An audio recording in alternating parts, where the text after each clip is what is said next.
Hello and welcome to another video. In this one, we're going to be talking about temporarily configuring Git, and I've previously shown how to do this using git-c, which I will share that video in the comments or in the description below. But today I'm going to show you how to do that using environment variables, which is a relatively new feature of Git. In fact, it is so new that the current version of Git that I have does not support it, 2.25.1. So I have actually cloned Git here from, do I have the word Git enough in this line? github.com/git/git.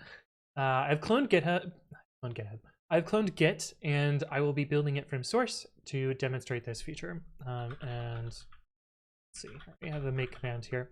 So this is how I'm going to build Git from source. Git just has a make file, and you go from there. I'm going to install it into a special prefix, and this will end up with a bin directory and some other stuff. I'm going to use J6 so that it goes a little bit faster, and the install so it ends up in there. So we're going to run that. This is actually, it actually takes a lot longer than that. I have pre-built some of this, so a little bit of show business here. But the feature is new. Let's see, what version was it in? Git log -G git config key. Spoilers, that's what we're going to be looking at soon.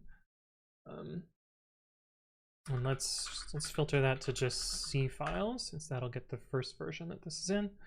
Yes, allow specifying config entries via nvar pairs. We take a look at this commit.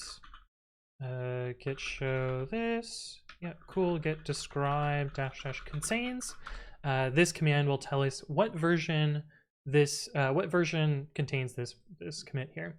And it looks like the first version that contained this was 2.31.0, specifically the 0th release candidate. So you will need a version newer than this to do what I'm doing here. But anyway, now that I've built that, you'll notice that we have prefix bin here, and it has a git executable in it. And we can put that git executable on our path, and that will upgrade our version of Git. So if I do export path equals the working directory /prefix/bin, prefix that on our path. Now if I do git -- version, you'll see that we're running 2.34.1.75. Whatever. We have built Git from source, and so now we have a newer version than what I have over here, which is just 2.25. Anyway, now that we have this, we can basically do all the same things that we did in that other video where we can temporarily configure Git just based on environment variables. So let's actually make ourselves a Git directory here.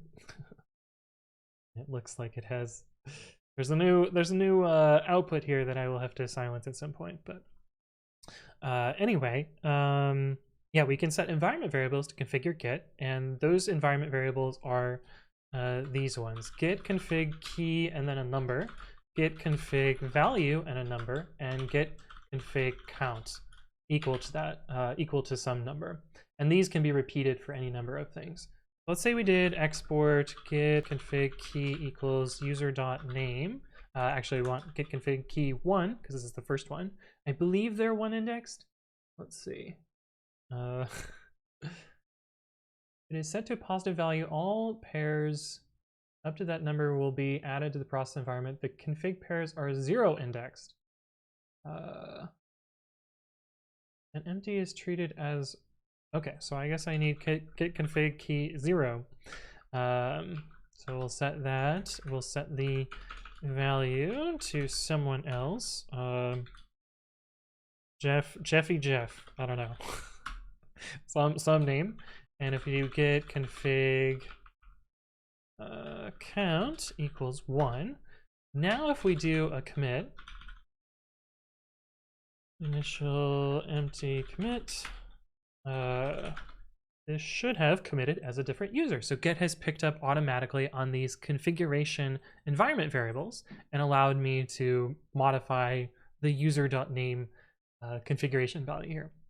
Now, this seems a little bit silly. This is maybe not helpful in this case, but if you think outside the box a little bit, you can use this to set all sorts of different Git options. For instance, you could use this to set proxy variables, or you could use this to set instead of, which is a way to cause Git to clone from a different place based on alias rules. You could basically hook up all sorts of different things with Git just by setting these globally in the environment.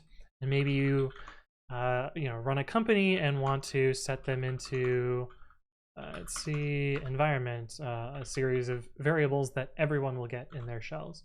So that might be one use of this. But anyway, somebody showed me this in a pull request pre-commit, and I thought it was cool enough that I would make a video out of it. So hopefully you found this interesting. If there are additional things you would like me to explain, leave a comment below or reach out to me on the various platforms. But thank you all for watching, and I will see you in the next one.